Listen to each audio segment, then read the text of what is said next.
क्या दिल्ली में इस बार ईवीएम हैक हो रही है या लोकतंत्र की रक्षा हो रही है? सर, लोकतंत्र की रक्षा भारत की परंपरा में। हमारे यहाँ लोकतंत्र आया नहीं है, हमारे यहाँ लाखों सालों से लोकतंत्र है। ऐसा है कि चुनाव योग हर चुनाव में कहता आके देख लीजिए भाई साहब, एलन मस्क को भी ले आइए, आतिशी को भी ले आइए, सौरभ जी को भी ले आइए, केजरीवाल साहब को ले आइए, राहुल गांधी को भी ले आइए, लेकिन आने के बाद भी देखते हैं होती तो है नहीं। तो पिछले दिनों अंबेडकर जी को लेकर के काफी गहमागहमी देखने को मिली सदन में भी। राहुल गांधी जी का कहना था हम उनको भगवान की तरह मानते हैं। तो क्या आप लोग उनके भगवान का अपमान क्यों बार बार करते हैं?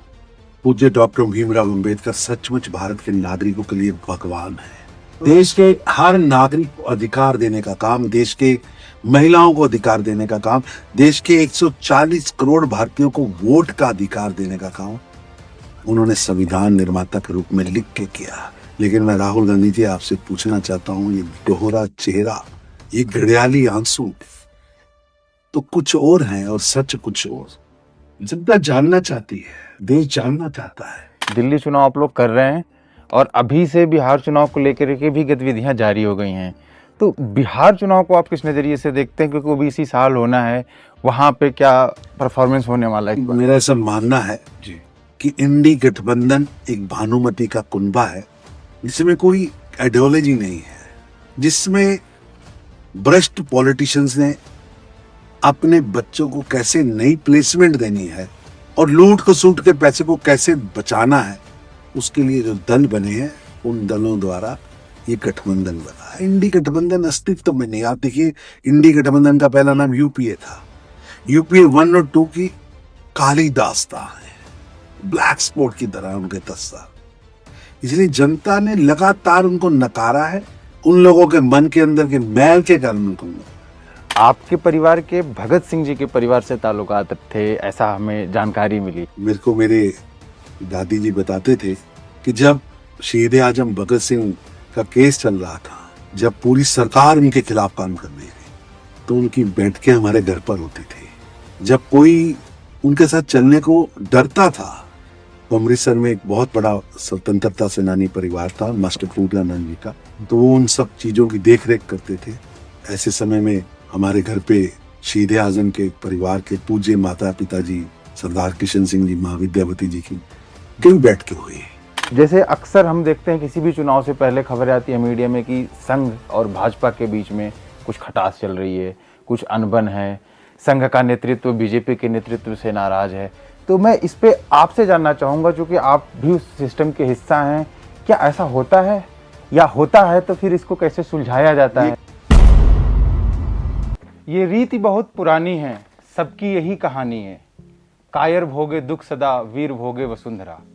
या यूं कहें कि सबको लड़ने पड़े हैं अपने अपने युद्ध, चाहे राजा राम हो चाहे गौतम बुद्ध। हमारी आज की शख्सियत पर ये लाइनें एकदम फिट बैठती हैं, क्योंकि इन्होंने भी एक सामान्य परिवार से, सामान्य पृष्ठभूमि से निकलकर भारतीय राजनीति में अपनी एक पहचान बनाई है और उनकी संघर्षों की भी एक कहानी है।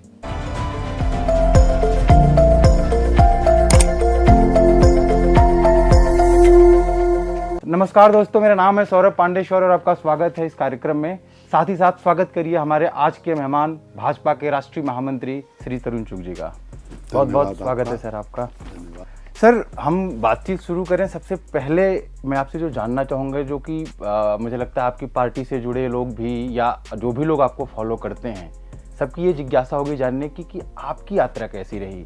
एक सामान्य कार्यकर्ता, जहां एक पोस्टर चिपकाने से लेकर के आप राष्ट्रीय राजनीति में आज आप एक पद रखते हैं, क्या यात्रा रही है, क्या अनुभव रहे हैं और क्या क्या चुनौतियां रही हैं आपके सामने? भारतीय जनता पार्टी एक ह्यूमन रिसोर्स पर वैज्ञानिक तरीके से काम करने वाला दल है। किस तरह एक छोटे से कार्यकर्ता को पकड़ना, तराशना, उसके गुणों का विकास करना, उनको आगे लेके आना, उनकी गलतियों को ठीक करते हुए सुधार लाना, ये राष्ट्रीय स्वयंसेवक संघ और विद्यार्थी परिषद और भारतीय जनता पार्टी इस मामले में बहुत उत्तम तरीके से काम करते हैं।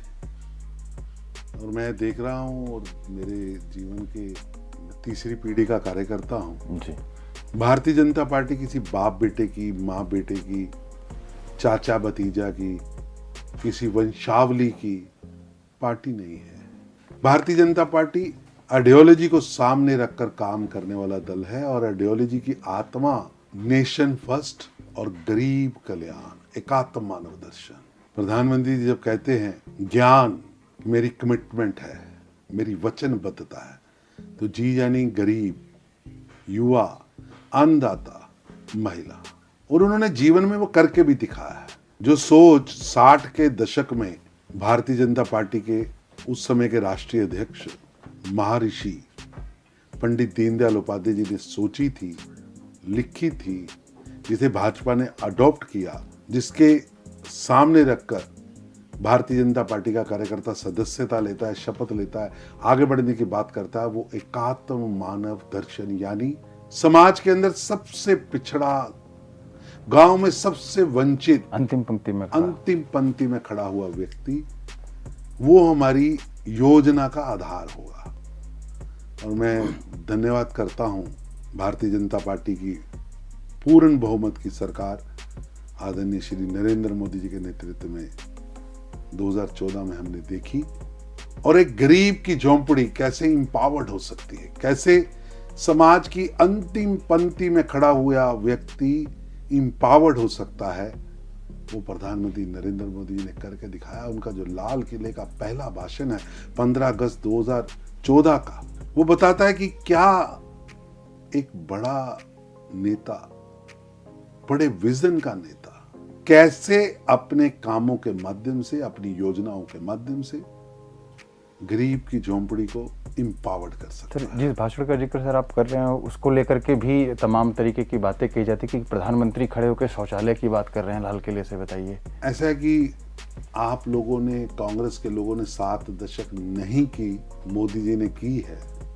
और की नहीं है, करके दिखाई है। देश के अंदर आजादी से लेकर 2014 तक 4 करोड़ गरीबों को मकान नहीं मिले होंगे, और प्रधानमंत्री ने 7 करोड़ का टारगेट लिया, 4 करोड़ पूरे हो चुके, 5 करोड़ के करीब हम पहुंचे, और 7 करोड़ गरीबों को अपना मकान मिलेगा। ये कभी सोचिए, एक मकान लगभग 5 व्यक्ति इस्तेमाल करते हैं।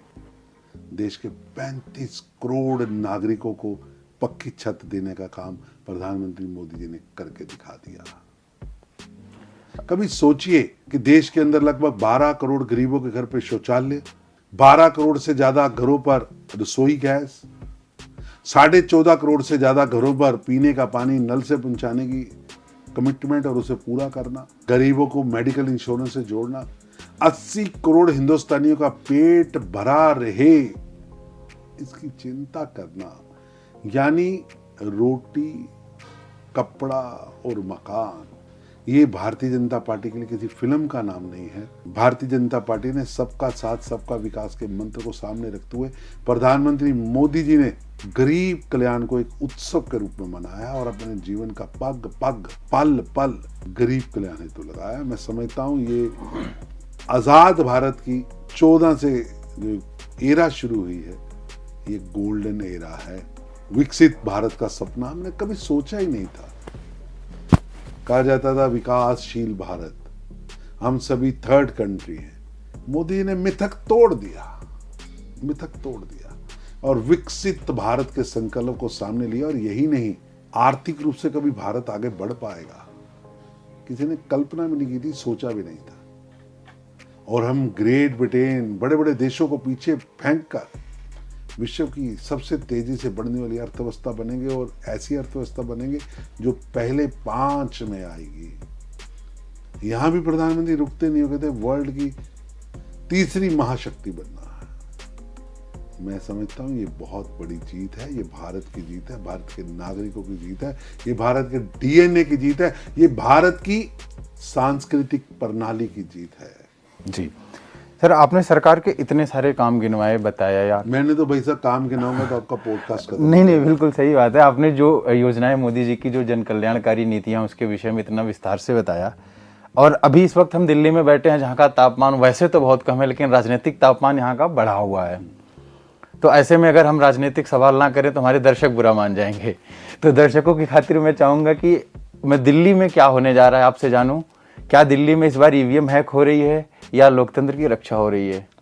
सर, लोकतंत्र की रक्षा भारत की परंपरा में है। हमारे यहाँ लोकतंत्र आया नहीं है, हमारे यहाँ लाखों सालों से लोकतंत्र है। जब दुनिया में लोग आधे कपड़ों में या नग्न घूम रहे थे, तो भारत के अंदर ग्राम, शहर, राज्य, प्रांत, देश और राष्ट्र, इस सब की कल्पना लिखी भी गई है, उसको चालू भी किया गया और उस पर पूरा देश चला भी है। राजा के पास समिति होनी चाहिए, सभा होनी चाहिए। ये आज से 2500 साल पहले हमारे यहाँ पर प्रैक्टिकल हो चुका है। इसलिए भारत में कोई लोकतंत्र थोपा नहीं गया। भारत लोकतंत्र की दादी, नानी, परदादी है। हमने लोकतंत्र को आगे बढ़ाया और निश्चित रूप से प्रधानमंत्री मोदी जी के नेतृत्व में लोकतंत्र और मजबूत हुआ है। जो आज बात कर रहे हैं, इनकी दादी जी ने लोकतंत्र की हत्या की थी, पूरे देश को जेल बना दिया था। सर, दिल्ली में इस वक्त एक थियरी भी चलाई जा रही है दिल्ली चुनाव में कि कांग्रेस जितनी मजबूती से लड़ेगी बीजेपी को उतना फायदा होगा। इस थियरी को आप किस नजरिए से देखते हैं? क्या भाजपा को कांग्रेस का सहारा लेना पड़ेगा? कांग्रेस और भाजपा और आम आदमी पार्टी, तीनों में फर्क है। भारतीय जनता पार्टी के पास ध्येय निष्ठ एक बड़े एम के लेकर काम करने वाले का कार्यकर्ताओं का बड़ा दल है। कांग्रेस और आम आदमी पार्टी केवल सत्ता लिप्सा में बने हुए संगठन है। इस बार दिल्ली और सत्ता की लिप्सा दिखती है स्पष्ट। उनको लगता है कि जमीन पर जाने का फायदा नहीं है, आप दल बनाइए, कुछ ऊपर के लोग हो और पसीना ना बहा जाए। भारतीय जनता पार्टी का कार्यकर्ता जमीन पर पसीना बहाता भी है और उसके पसीने की खुशबू से फसलें लहराती हैं। और ये दिल्ली के अंदर केजरीवाल साहब जो लोकतंत्र के एक तरह के हत्यारे हैं, आप सोचिए, अभी से ईवीएम का बहाना लगाना शुरू कर दिया। ऐसा कि चुनाव योग हर चुनाव में कहता आके देख लीजिए भाई साहब, एलन मस्क को भी ले आइए, आतिशी को भी ले आइए, सौरभ जी को भी ले आइए, केजरीवाल साहब को ले आइए, राहुल गांधी को भी ले आइए। लेकिन आने के बाद भी देखते हैं होती तो है नहीं। अब हार का बहाना ढूंढना है, गिरती हुई साख का बहाना ढूंढना है। तो नाच ना जाने आंगन टेढ़ा, जो लोग कभी बाहर नहीं निकले, जिन्होंने कभी जनता के बीच में जाना पसंद नहीं किया, उन सब लोगों को ये मौका सजा देने का था और जनता ने खूब करारी सजा दी है। केजरीवाल जी तो ये कह रहे हैं लगातार कि प्रधानमंत्री जी हमसे जीत नहीं पाते, इसलिए दिल्ली की जनता से उसका बदला लेते हैं, काम नहीं करने देते। ऐसा कि आप बताइए, आयुष्मान भारत आप लागू नहीं होने दे रहे, 5 लाख के मेडिकल कवर से केजरीवाल साहब आप जनता को दूर कर रहे हैं। वरिष्ठ लोगों को 5 लाख का टॉप अप मिले, उससे आप पीछे फेंक रहे हैं। और आपकी सरकार के पास बताने को कुछ नहीं है, कुछ नहीं है, कुछ नहीं है। अब जनता कह रही है कि आम आदमी पार्टी दिल्ली के लिए एक आपदा है, आपदा है और आपदा से दिल्ली मुक्ति चाहती है, केजरीवाल से मुक्ति चाहती है। इसलिए जनता की आवाज है, bye bye Kejriwal, bye bye आपदा। नहीं चाहिए केजरीवाल, नहीं चाहिए आपदा। अब दिल्ली को आगे बढ़ना है। 10 साल में इस आपदा नामक पार्टी ने दिल्ली को पीछे फेंक दिया, 50 साल पीछे फेंक दिया। जी सर, थोड़ा सा आगे बढ़ते हैं। इस वक्त सबसे ज्यादा चर्चा जिस चीज की हो रही है वो है महाकुंभ प्रयागराज में, जो कि मुझे लगता है कि मोदी सरकार आने के बाद पहला अवसर है प्रयागराज में जब महाकुंभ इस स्तर पे हो रहा है और देश भी नहीं बल्कि दुनिया भर से लोग आ रहे हैं। त्रिवेणी की घाट पर सर, इसमें 1-2 नैरेटिव भी मैं इंक्लूड कर दूं अपनी बात में। एक नैरेटिव विपक्ष ये चला रहा है कि गंगा जी स्वच्छ नहीं है, यात्रियों की परेशानी को लेकर के अखिलेश यादव लगातार निशाना साध रहे हैं। दूसरी तरफ सरकार उसको प्रमोट कर रही है कि हम एक सफल आयोजन करवा रहे हैं जिससे इकोनॉमी भी बूस्ट हो रही है और अपने सांस्कृतिक चेतना जो है, सांस्कृतिक राष्ट्रवाद की जो बात भारतीय जनता पार्टी करती है उसको भी प्रमोट करने का काम कर रहे हैं। तो आपके जहन में महाकुंभ से क्या आता है, क्या आप समझते हैं? ऐसा है कि महाकुंभ एक महा उत्सव है। त्रिवेणी के घाट पर भारत के करोड़ों लोग डुबकी लगा रहे हैं। जात पात, प्रांतवाद सब पीछे फेंक कर एक भारत श्रेष्ठ भारत का सूत्र अगर कहीं प्रैक्टिकल हो रहा है तो वो कुंभ में हो रहा है। मैं अपने पूर्वजों को, महर्षियों को, संतों को, महात्माओं को, जिन्होंने इस भागीरथी के घाट पर, इलाहाबाद के घाट पर, प्रयागराज के घाट को एक अद्भुत कार्यक्रम के लिए आयोजित किया है। आप बताइए, एक भारत श्रेष्ठ भारत की कल्पना वहां क्लियर होती है कि नहीं होती? पूज्य डॉक्टर भीमराव अंबेडकर जी का सपना एक भारत का, श्रेष्ठ भारत का, जाति पाति मुक्त भारत का, एक कुएं से पानी पीने का, एक कुएं के पानी से नहाने का, स्पष्ट यहां पूरा होता दिखता है। तो फिर आखिर महाकुंभ से उन लोगों को दिक्कतें क्यों रही हैं? जैसे वक्फ बोर्ड ने कहा कि ऐसा ये है जमीनें हमारी अब है। जिन लोगों को भारत और भारत के सनातन से, भारत के इंस्टीट्यूशन से एलर्जी हो, वो तो बहाने ढूंढते हैं। कुंभ संस्कृति के विकास का एक केंद्र है, सूचनाएं एक से दूसरे में पहुंचाने का सूत्र है। कुंभ भारत की आत्मा है। कुंभ एक अपने आप में जीवित राष्ट्र का पर्यायवाची है। लाखों करोड़ों वर्षों से भारतवंशी विश्व के किसी भी कोने में हो, बिना पोस्टर, बिना विज्ञापन कुंभ में पहुंच जाते हैं। वो कुंभ हो, अर्ध कुंभ हो, वो उज्जैन हो, वो नासिक हो, वो प्रयागराज की धरती हो, ये अद्भुत है। दुनिया में किसी भी संस्कृति के पास, सभ्यता के पास इसके साथ मिलता हुआ छोड़िए, इससे 100 गुना, 1000 गुना, 1,00,000 गुना से भी तकसीम कर दें तो एक भी उदाहरण नहीं है कि आप इसकी ताकत देखिए। कश्मीर हो या कन्याकुमारी, कच्छ हो या गुवाहाटी, सोमनाथ की पवित्र धरती हो या मां शारदा की धरती, वो पंचनद हो या सप्त सिंधु हो, हर जगह के छोटे से गांव में बैठा हुआ व्यक्ति अपने आप को कुंभ से जोड़ता है। और मेरी इस बार तो कुंभ के सर लोगों से भी निवेदन है, प्रधानमंत्री जी ने आह्वान किया है कि कुंभ के अंदर जो आप बुराइयां छोड़ने वाले हैं, तो इस बार सूची बना के जाइए, न्यू ईयर रेजोल्यूशन टाइप का। हाँ, रेजोल्यूशन लेके जाइए। एक है तो सेफ है, बुराई छोड़ के आनी पड़ेगी, जाति पात की, प्रांतवाद की। एक भारत श्रेष्ठ भारत, कन कन भूमि मेरी मातृभूमि है। यहाँ की नदियां मेरे को पालती हैं, मेरे को बड़ा करती हैं। ये हमारे लिए मां से कम नहीं है, और इनकी पवित्रता के लिए मैं अपना कन कन लगाऊंगा, जीवन का पल पल लगाऊंगा। और ये कुंभ केवल बंगोली घटना नहीं है, केवल उत्सव भी नहीं है, केवल भीड़ नहीं है, ये एक संकल्प से दुनिया के अलग अलग कोनों से, भारत के अलग अलग गांवों से आए हुए एक भारत, श्रेष्ठ भारत की कल्पना पर मोहर लगाते हुए लोगों का समूह है। और मैं समझता हूं हमें वहां ये टुकड़े टुकड़े गैंग की सोच को नकार कर आना है। एक भारत श्रेष्ठ भारत, इस सोच को आगे लेके आगे बढ़ना है, और ये कुंभ उसका बहुत बड़ा साधन बन के सामने आता है। चूंकि आप पंजाब से हैं, तो पंजाब हमेशा किसी न किसी मुद्दे को लेकर के चर्चा में रहता है, देश भर में चर्चा में रहता है। पंजाब की राजनीति की अपनी एक अलग चुनौतियां हैं, पंजाब की अलग समस्याएं हैं। आपके हिसाब से क्या मुख्य चुनौतियां हैं पंजाब की? क्यों पंजाब हमेशा डिस्टरबेंस का शिकार रहा है? ऐसा कि पंजाब भारत का सीमावर्ती प्रांत है जी। और पंजाब सिल्क रूट पे रहा है, और लगातार पंजाब के लोगों ने संघर्ष किया है, विदेशी आक्रांताओं से लड़ाई लड़ी है, विदेशी आक्रांताओं के दांत खट्टे किए हैं। ये पंचनद की धरती है जिसने सो कॉल्ड विश्व विजेता सिकंदर को वापस जाने के लिए मजबूर किया था। ये वीरों की धरती है, ये महापुरुषों की धरती है, ये वेद की वाणी लिखने वाले लोगों की धरती है, ये वेद व्यास जी की धरती है, ये भगवान वाल्मीकि जी की धरती है, ये लव कुश की धरती है, ये गुरुओं की छो प्राप्त धरती है।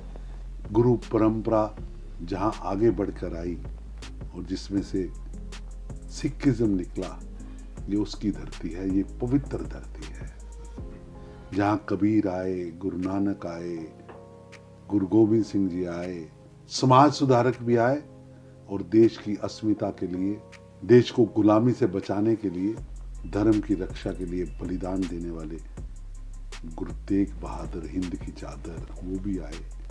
ये वो धरती है जिसने दशम गुरु गुरु गोविंद सिंह जी के चरण प्राप्त किए, चरणों की छो प्राप्त की है। ये वो धरती है जहां खालसा पंथ की स्थापना 13 अप्रैल 1699 में बेअंत सी सच्चाई है सो जल्द जल्द आइए इस कल्पना को लेकर किए थे। इसलिए ये बड़ी पवित्र धरती है, बहुत पवित्र धरती। सर, पिछले दिनों अंबेडकर जी को लेकर के काफी गहमागहमी देखने को मिली सदन में भी। राहुल गांधी जी का कहना था हम उनको भगवान की तरह मानते हैं, तो क्या आप लोग उनके भगवान का अपमान क्यों बार बार करते हैं? पूज्य डॉक्टर भीमराव अंबेडकर सचमुच भारत के नागरिकों के लिए भगवान है। ये तो राहुल देश के हर नागरिक को अधिकार देने का काम, देश के महिलाओं को अधिकार देने का काम, देश के 140 करोड़ भारतीयों को वोट का अधिकार देने का काम उन्होंने संविधान निर्माता के रूप में लिख के किया है। लेकिन मैं राहुल गांधी जी आपसे पूछना चाहता हूं, ये दोहरा चेहरा, ये घड़ियाली आंसू तो कुछ और हैं और सच कुछ और। जनता जानना चाहती है, देश जानना चाहता है कि आपके नाना ने 2 बार उन्हें चुनाव हराने के लिए पूरी कांग्रेस पार्टी लगा दी। देश जानना चाहता है कि पूज्य डॉक्टर भीमराव अंबेडकर जी ने आपके नाना पंडित जवाहरलाल नेहरू जी की कैबिनेट से इस्तीफा क्यों दिया था, क्यों दिया था। देश जानना चाहता है कि आपके परिवार ने ईर्ष्या के कारण उनका बार बार अपमान नहीं किया। वो कभी कांग्रेस पार्टी में नहीं रहे। आपके नाना के विरोध के कारण उन्होंने, उनकी ईर्ष्या को देखते हुए उन्होंने मंत्रिमंडल से इस्तीफा दिया था। आज बताइए ना क्यों दिया था। और राहुल गांधी जी, मैं आपसे प्रश्न पूछता हूं, पूज्य अंबेडकर जी का देहांत हुआ अलीपुर में, दिल्ली। 4 गज जमीन नेहरू की कांग्रेस पार्टी उनके देह संस्कार के लिए नहीं देगी। 4 गज जमीन नहीं आप दे पाए। जबरन उनकी देह को मुंबई ले जाना पड़ा। दिल्ली में संस्कार नहीं होने दिया, मुंबई ले जाना पड़ा। और किस तरह उनकी पत्नी का अपमान किया, उनके परिवार का अपमान किया। आज प्रधानमंत्री नरेंद्र मोदी जी ने, आपने 4 गज जमीन नहीं दी थी, प्रधानमंत्री मोदी जी ने 5 तीर्थों का निर्माण कर दिया। आपने अलीपुर से चलने के लिए जमीन नहीं दी, आज अलीपुर को एक तीर्थ के रूप में खड़ा कर दिया। आज दिल्ली के अंदर doctor Bhimrao Ambedkar research centre Lutyens zone में है। आपके विरोध के बावजूद, आपके प्रयासों के बावजूद, आपकी ईर्ष्या के बावजूद भी पूज्य डॉक्टर भीमराव अंबेडकर जी के सम्मान के लिए भारतीय जनता पार्टी और श्री नरेंद्र मोदी जी ने वो कर दिखाया जो आज तक नहीं हुआ। नेहरू जी को भारत रत्न मिल सकता है, इंदिरा जी को भारत रत्न मिल सकता है, राजीव गांधी जी को भारत रत्न मिल सकता है। संविधान निर्माता पूज्य डॉक्टर भीमराव अंबेडकर जी को भारत रत्न ना मिले, इसके लिए कांग्रेस की 4 पीढ़ियों ने काम किया। मैं पूछना चाहता हूं राहुल गांधी जी, 90 के दशक में अटल बिहारी वाजपेयी जी के प्रयासों से भारतीय जनता पार्टी के गठबंधन की सरकार ने डॉक्टर भीमराव अंबेडकर जी को भारत रत्न दिया।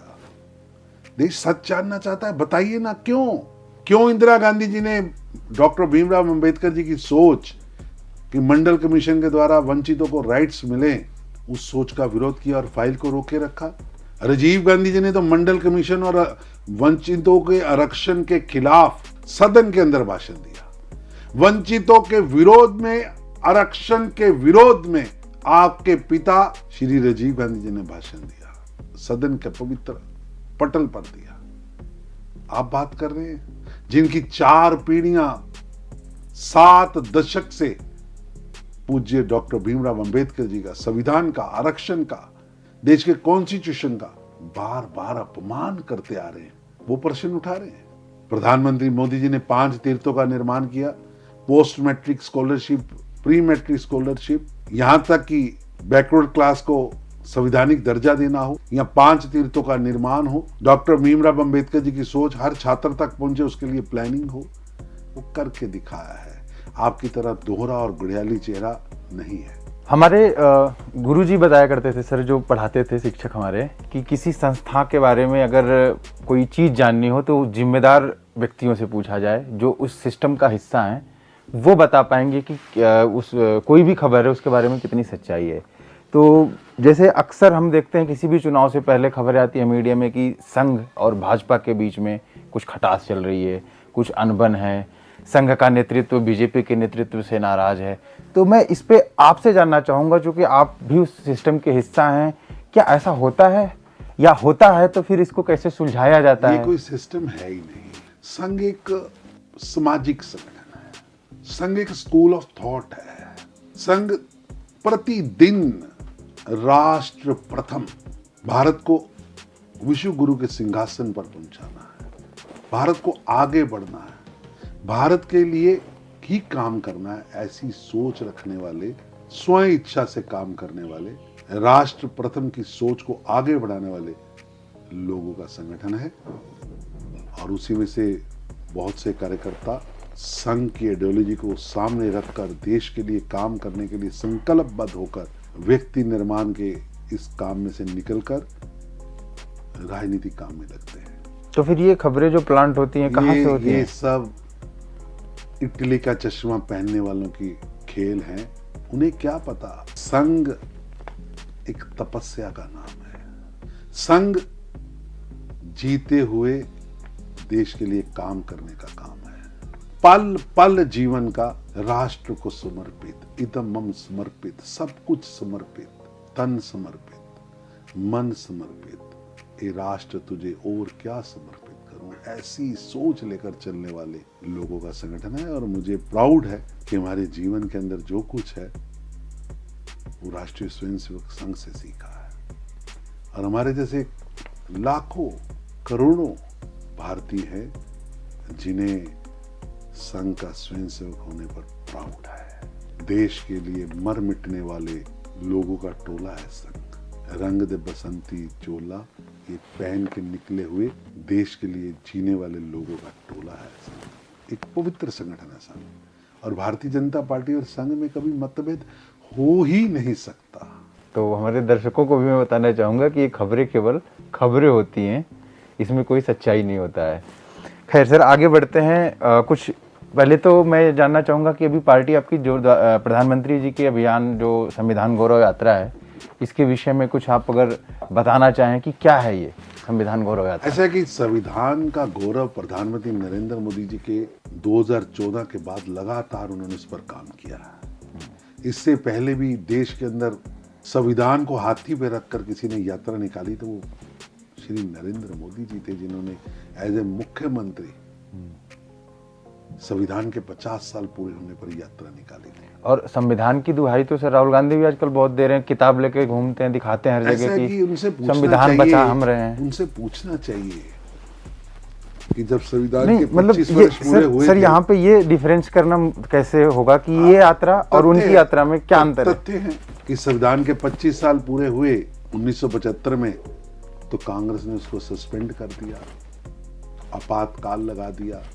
इंस्टीट्यूशंस की आयु में परिवर्तन किया, संविधान की धारणा में, मूल धारणा में परिवर्तन का प्रयास किया। अगर हम संविधान की बात करते और कांग्रेस की बात करते तो समझ आता है कि ये बिल्कुल विपरीत शब्द हैं, क्योंकि कांग्रेस ने हमेशा ही सर 100 से ज्यादा बार सरकार को तोड़ा होगा, चुनी हुई सरकारों को, और अपनी तुच्छ राजनीतिक लाभ के लिए, अपने राजनीतिक हवस को पूरा करने के लिए पवित्र संविधान में बदलाव किए।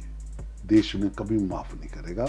और भारतीय जनता पार्टी की कमिटमेंट संविधान के साथ, वचनबद्धता के साथ है। भारतीय राजनीति में सर भाजपा एक ऐसे स्टूडेंट के रूप में जानी जाती है कि एग्जाम पूरा हुआ, दूसरे एग्जाम की तैयारी में लग जाती है। दिल्ली चुनाव आप लोग कर रहे हैं और अभी से बिहार चुनाव को लेकर के भी गतिविधियां जारी हो गई हैं। तो बिहार चुनाव को आप किस नजरिए से देखते हैं, क्योंकि वो भी इसी साल होना है, वहां पे क्या परफॉर्मेंस होने वाला है इस बार? ऐसा कि मेरा ऐसा मानना है जी कि इंडी गठबंधन एक भानुमति का कुनबा है, जिसमें कोई आइडियोलॉजी नहीं है। वो भानुमति का कुनबा है जिसमें भ्रष्ट पॉलिटिशियंस ने अपने बच्चों को कैसे नई प्लेसमेंट देनी है और लूट खसूट के पैसे को कैसे बचाना है, उसके लिए जो दल बने हैं, उन दलों द्वारा ये गठबंधन बना है। इंडी गठबंधन अस्तित्व में नहीं। आप देखिए, इंडी गठबंधन का पहला नाम यूपीए था। यूपीए 1 और 2 की काली दास्तां है, ब्लैक स्पॉट की तरह उनके 10 साल। इसलिए जनता ने लगातार उनको नकारा है, उन लोगों के मन के अंदर के मैल के कारण उनको नकारा गया। अब सर हम चलते हैं पब्लिक के सवालों पे, जो अब जनता ने हमसे सवाल किया जब हमने डाला कि हम आपसे बातचीत करने जा रहे हैं। तो सोशल मीडिया पे कुछ जो प्रमुख प्रश्न हमने छाटे वो मैं आपके लिए लाया हूँ। पहला तो ये है कि राजनीति में आने के लिए, जैसे मोदी जी भी कहते हैं कि युवाओं को राजनीति में आना चाहिए, तो जो राजनीति में आते हैं लोग, उनकी अपनी अपनी कुछ महत्वाकांक्षाएं भी होती हैं। कुछ युवा कुछ अलग अलग आयु वर्ग से, किसी को जिलाध्यक्ष बनना है, किसी को विधायक बनना है, किसी को सांसद बनना है, अलग अलग सबकी महत्वाकांक्षाएं हैं। तो अगर भारतीय जनता पार्टी में किसी को आगे जाना है, किसी को काम करना है, तो किन किन गुणों का होना मायने रखता है? क्या वो चीज़ें अप्लाई करें जीवन में जिससे उन्हें राजनीतिक दरवाजे खुलते जाएंगे? सेवा व समर्पण, विचारधारा पर अडिगता, राष्ट्र प्रथम ही विचारधारा है, और समर्पण राष्ट्र के प्रति, सेवा अपने राष्ट्रजनों की सेवा, अपने बंधुओं की सेवा। तो मतलब इसको ये माना जाए कि जिसको टिकट लेना है वो ये चीजें टिकट लेना देना बहुत छोटी बातें हैं। आप जी। मेरे को बताइए, जी आज भारतीय जनता पार्टी के लगभग 13-14 करोड़ कार्यकर्ता है। कई देशों की इतनी आबादी नहीं है, जितनी उनकी आबादी नहीं उससे ज्यादा सदस्य हैं। विश्व की सबसे बड़ी पार्टी। केवल विश्व की सबसे बड़ी पार्टी मत कहिए, विश्व की सबसे बड़ी लोकतांत्रिक तरीके से चुनी हुई, लोगों के हित में काम करने वाली, भ्रष्टाचार आतंकवाद के खिलाफ वचनबद्ध, राष्ट्र प्रथम की सोच के लिए कार्यबद्ध, अपने जीवन का पल पल राष्ट्र हित में लगाने वाले लोगों का दल है भारतीय जनता पार्टी। सर फिर भी कुछ क्राइटेरिया तो रहता होगा ना कि किसी का चयन हम कर रहे हैं किसी चीज़ के लिए, किसी को कोई दायित्व मिल रहा है, तो किन आधारों पे? मतलब जैसे बाकी पार्टियों का है कि भाई जो बॉस ने बोल दिया वो हो गया, लेकिन भाजपा जिसमें बाकी दलों में परिक्रमावादिता है, आपको नेता के आसपास परिक्रमा करनी पड़ेगी।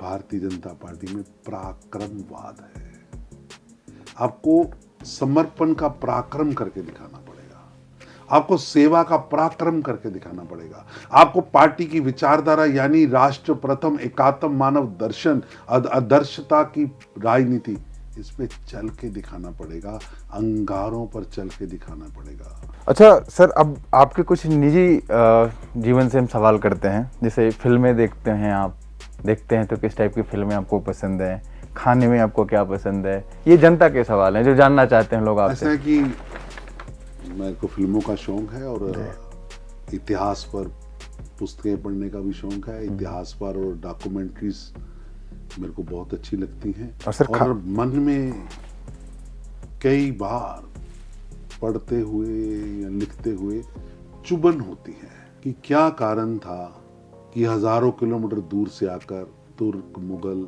अंग्रेज, पुर्तगाली हम पर राज करके गए। तो अगर उन प्रश्नों को अपने आप से उनमें से ढूंढता हूं तो स्पष्ट दिखता है, जब जब हम एक नहीं थे हम सेफ नहीं थे, चाहे वो सिल्क रूट हो और चाहे सागर हो, जब एक थे सेफ थे। विश्व मंच पर भारत को अपनी धमक व चमक जो मोदी जी ने करके दिखा दी है, उसको बरकरार रखना है, तो उसको बरकरार रखने का एक ही फार्मूला है, संगठित होकर राष्ट्र के प्रति समर्पण भाव से, सेवा भाव से, अडिगता से खड़े रहना। तो अब अपने आप उन प्रश्नों का उत्तर मिल जाएगा। मेरे को अपने श्रेष्ठ नायकों को पढ़ना, उनको देखना, उनकी जीवन शैली को समझना मेरा एक सबसे बड़ा शौक है। सर खाने में आपको क्या पसंद है? मतलब आप पंजाब से हैं तो ऑब्वियस सी बात है कि पसंद भी आपकी अच्छी ही होगी। परोंठा तो हमारी पंजाबियों की दिनचर्या का हिस्सा है, जन्मसिद्ध अधिकार है। लेकिन मेरे को दाल चावल बहुत अच्छे लगते हैं, और क्योंकि मैं अमृतसर से आता हूँ, दूध और दही वो हमारे खाने पीने का हिस्सा है, क्योंकि पंजाब यानी समृद्धि ही नहीं है। पंजाब यानी सिकंदर से लेकर आखिरी मुगल तक उनसे लोहा लेने वाले, उनके सामने सबसे पहले खड़ग लेकर खड़े होने वाले नागरिकों का क्षेत्र, बलिदानियों की भूमि। वो भक्ति की भी भूमि है, मैं समझता हूं भारत के अंदर सेल्फ एंटीबायोटिक खड़ा होता है। भारत के डीएनए में इंटरनल एंटीबायोटिक खड़ा होता है। बुराई आती है तो अंदर से ही बीमारी से लड़ने के लिए क्षमता आ जाती है। क्षमता आती है। और आप देखिए, जब सिकंदर आता है तक्षशिला के रास्ते, तो भारत चाणक्य पैदा करता है जो चंद्रगुप्त को लेके आता है, और एक भारत श्रेष्ठ भारत का गुप्ता काल शुरू होता है। मौर्य काल आता है, गुप्ता काल आता है। आप उसको देखिए कि आक्रमण हो रहे हैं, गुरु परंपरा सामने आती है।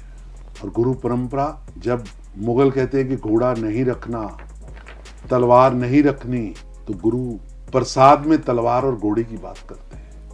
जब कास्टिज्म की बात आती है तो पूरे भारत के अंदर सबसे पहले पंजाब के अंदर संगत व पंगत की बात आती है। एक लाइन में एक तरह का एक जैसा धार्मिक प्रवचन भी सुनेंगे और भोजन भी करेंगे। संगत व पंगत, लंगर की बात, ये पंजाब का दर्शन है। ये पंजाब का दर्शन है, लेकिन ये भारत की डीएनए है। पंजाब उसकी प्रयोगशाला है। ये पंजाब उसकी प्रयोगशाला है। जब समाज को दिशा देने की बात आती है तो व्यास पैदा करने की धरती भी पंजाब ही है। वेद लिखने की भूमि भी पंजाब है। पूरे विश्व के अंदर सत्य की बात कहने की भूमि भी पंजाब है। सर, अब हम लास्ट में आखिरी में रैपिड फायर राउंड करते हैं, जिसमें हम एक नेता का नाम लेंगे। आपको तुरंत रिप्लाई देना होगा कि उनका नाम सुनते ही आपके दिमाग में जो पहला शब्द आए, इंस्टेंटली, बिना किसी फिल्टर के। सर, निवेदन है। तो सबसे पहले हम शुरू करते हैं प्रधानमंत्री नरेंद्र मोदी। भारत की चमक दमक को बढ़ाने वाला, विजनरी, डिसाइसिव, डायनेमिक नेता, जो देश को अगले 100 साल में कैसे शक्तिशाली बनकर रहना है उसकी नींव रखने वाला भारत माँ का एक लाल। राहुल गांधी। मंद बुद्धि अच्छा। बालक जो भारत को अपने ननिहाल इटली के चश्मे से देखता है। समस्याओं को जानता नहीं, समस्या पैदा करना जानता है। अमित शाह।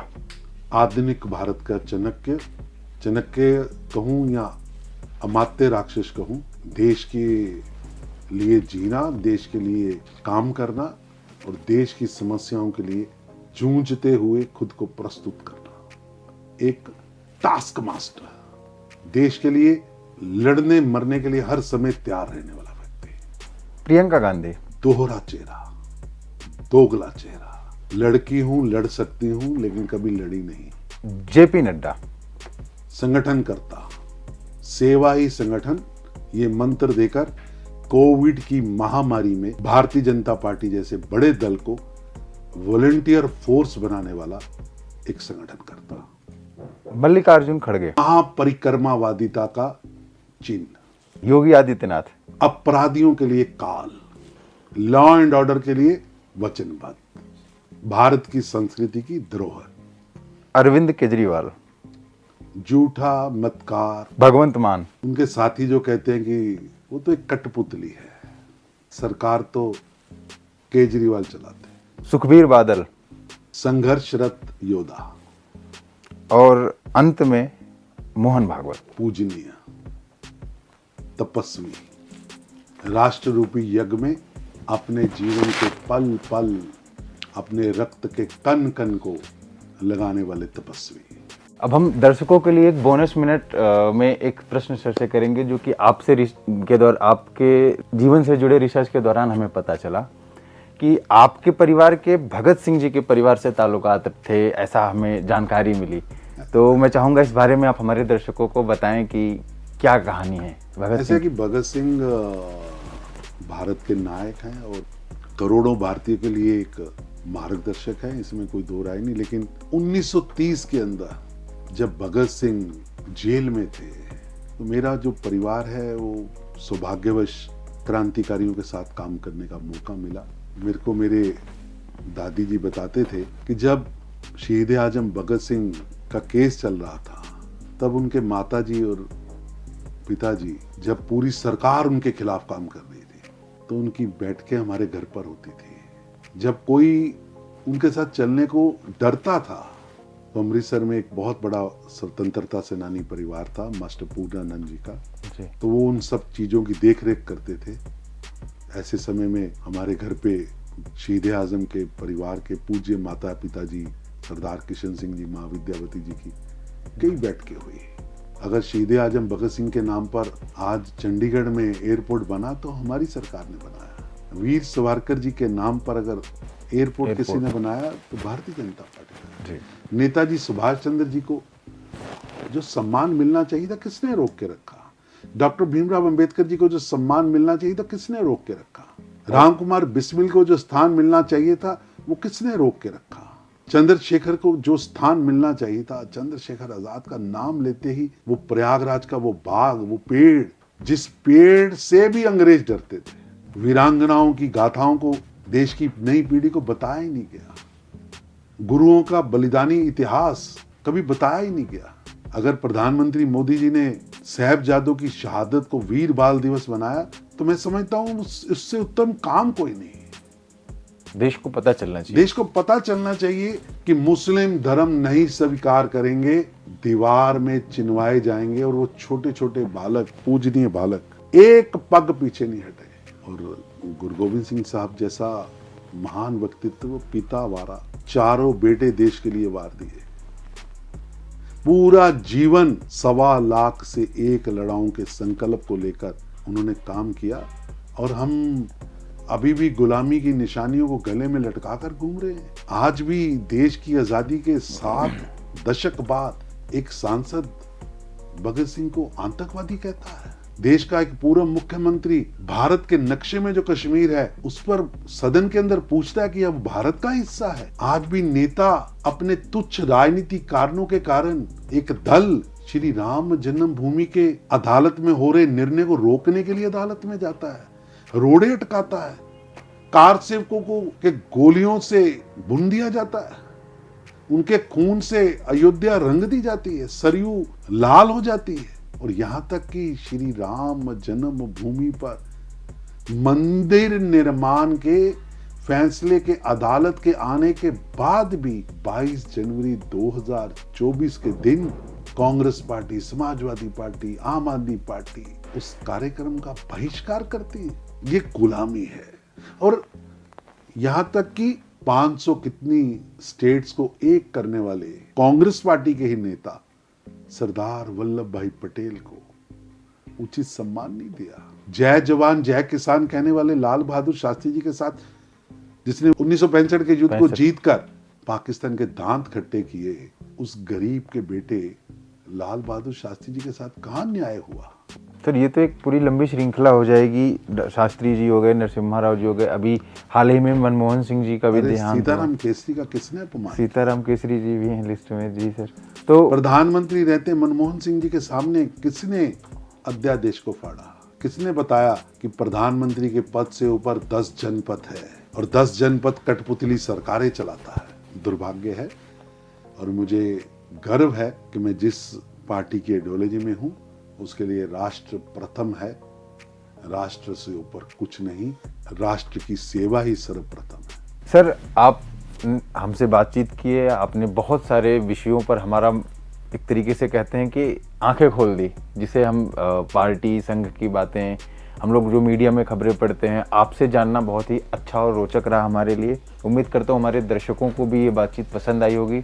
अगर आप लोगों को ये बातचीत पसंद आई तो कमेंट करके प्लीज़ हमें बताएं, इस वीडियो को शेयर करें, लाइक करें। और सर आपका एक बार पुनः बहुत बहुत धन्यवाद, आपने अपना कीमती समय हमें दिया और आशा करता हूं सर आपको भी अच्छा लगा होगा हमसे बातचीत करके। धन्यवाद, मिलते रहेंगे।